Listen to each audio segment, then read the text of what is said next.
ഇന്ന് നമുക്കൊരു പുളിയില ചമ്മന്തി ഉണ്ടാക്കിയാലോ? പുളിയിലയും തേങ്ങയും മുളകും ഇഞ്ചിയും ഉള്ളിയും കുറച്ച് കറിവേപ്പിലയും ഉപ്പും ഇത്രയും സാധനങ്ങൾ ഞാൻ എടുത്തു വെച്ചിട്ടുണ്ട്. മിക്സിയുടെ ജാറ് വെച്ച് തേങ്ങ ഒഴിച്ച് ബാക്കി ഇത്രയും സാധനങ്ങൾ നമുക്കതിനകത്തോട്ട് ഇട്ട് കൊടുക്കാം. ഇവിടെ ഉണ്ടായ ഉണ്ടമുളകാണേ, അപ്പോൾ അതിന് നല്ല എരിവുണ്ട്. അപ്പോൾ ഞാൻ അത് ഒരെണ്ണാട്ടോ ഇട്ടോളൂ. പിള്ളേരും കൂടെ ഉള്ള അരണ, അല്ലെങ്കിൽ കൂട്ടില്ല, എരിവ് കൂടുതലാണെന്ന് പറഞ്ഞു. എരിവ് ഇഷ്ടമുള്ളവർക്ക് കുറച്ചും കൂടെ ആഡ് ചെയ്ത് കൊടുക്കാം കേട്ടോ. പിന്നെ കുറച്ച് മഞ്ഞപ്പൊടിയും കൂടെ ചേർത്ത് കൊടുക്കുന്നുണ്ട്. പിന്നെ ഇത്തിരി വെള്ളം, അല്ലെങ്കിൽ അരയാത്ത രീതിയിൽ കിടക്കും പുളിയില. അത് അരച്ചത് ഇതുപോലെ ഒന്ന് ഒതുക്കിയെടുത്തതിന് ശേഷം ഞാൻ തേങ്ങയും കൂടെ ചേർത്തിട്ട് നന്നായിട്ട് അരച്ചെടുക്കും. ഇതുപോലെ ഇരിക്കും അരച്ച് കഴിഞ്ഞ് കഴിയുമ്പോൾ. അതിന് ശേഷം നല്ല മൺചട്ടി എടുത്ത് വെച്ച് അതിനകത്തോട്ട് ഈ അരച്ച മിക്സ് ചേർക്കണം. എന്നിട്ട് നന്നായിട്ടൊന്ന് ഒതുക്കി കൊടുക്കണേ. നല്ല ഉണക്കമീനാട്ടോ ഇന്ന് ഞാനിവിടെ ഇതിനകത്ത് ചേർക്കുന്നത്. ഞാൻ ഉണക്കമീൻ ക്ലീൻ ചെയ്ത് കുഞ്ഞു കുഞ്ഞു കഷ്ണങ്ങളായിട്ട് അരിഞ്ഞു വെച്ചിട്ടുണ്ട്.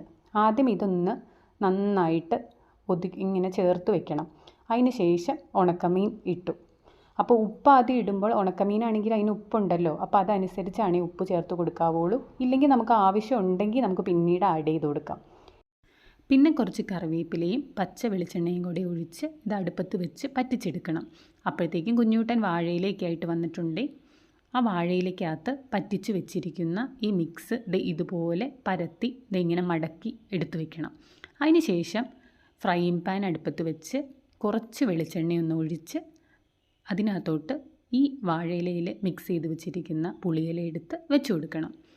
പിന്നെ അടുപ്പത്ത് വെച്ച് ലോ ഫ്ലെയിമിൽ ഇതുപോലെ കുക്ക് ചെയ്തെടുക്കണം.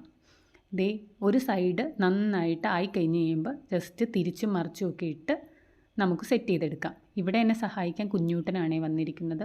കാരണം കുഞ്ഞൂട്ടന് നന്നായിട്ട് വിശക്കുന്നുണ്ട്. ഇതും കൂടെ ഉണ്ടാക്കിയിട്ട് വേണം കുഞ്ഞൂട്ടന് ചോറുണ്ണാൻ വേണ്ടിയിട്ട്. അങ്ങനെ കാത്തിരിപ്പിനൊടുവിൽ പുളിയില ചമ്മന്തി റെഡി ആയിട്ടുണ്ട്. അപ്പോൾ ഓക്കെ.